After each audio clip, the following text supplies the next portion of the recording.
We're out here in the field again, and I wanted to share with you another one of the working equitation obstacles. This is the pen.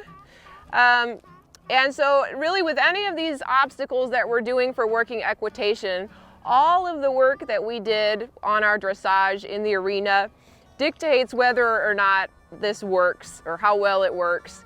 We really need to have our balance and have that adjustability for these exercises, or else it just kind of turns into a regular obstacle course where if we're too focused on the obstacles and not about the way that our horse is maneuvering through them, it can really start to deteriorate and give our horse opportunity to lean.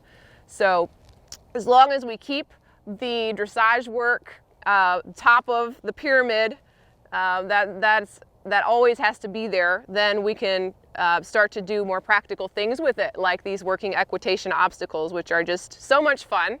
It gives you something fun and practical to do with your dressage work. And I also wanted to let you know that you can do working equitation with any breed of horse. You can use any type of tack. So if you've got a Western horse, a quarter horse, you could be doing this in your Western saddle and a curb bridle or a snaffle.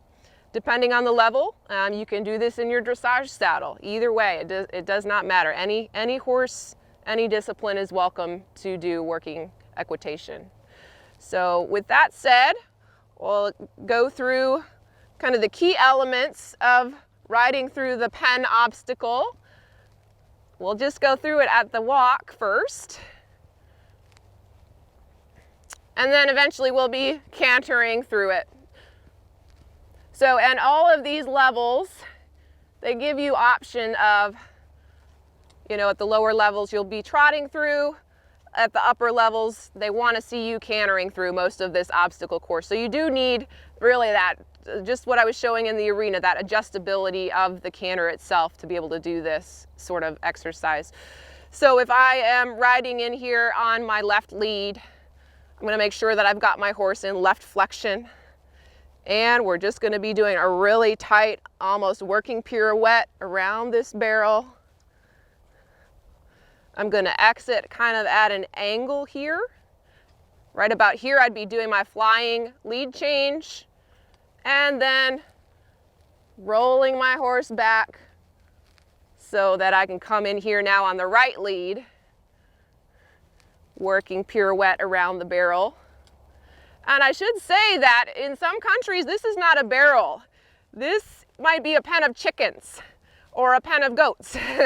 This is what we use to practice, but it is definitely sometimes live critters in there in the middle of that pen. And then when we come out here, kind of come out at an angle, I could roll back and go back in the other way again, but for competition, it's just one time in, roll back, go back in the other way, one time each way.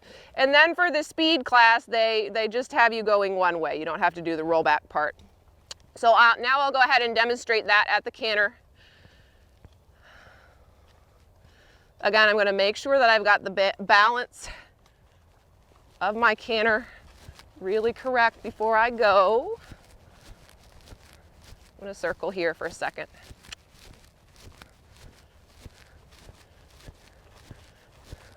So I'll be coming in on the left lead.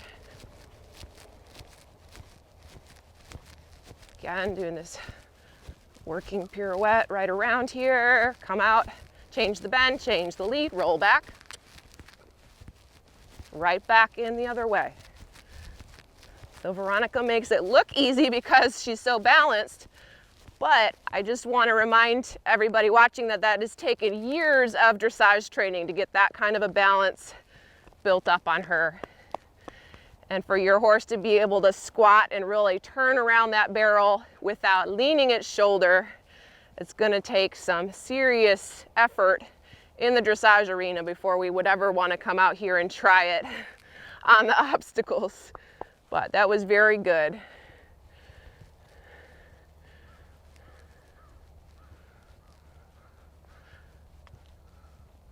I'll give her a little break and then I'll do it again, maybe starting with the right lead this time.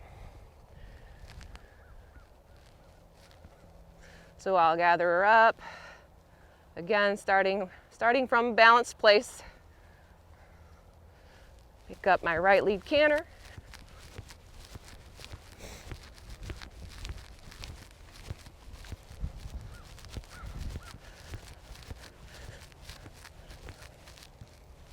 Come out, change the bend, change the lead, roll it back.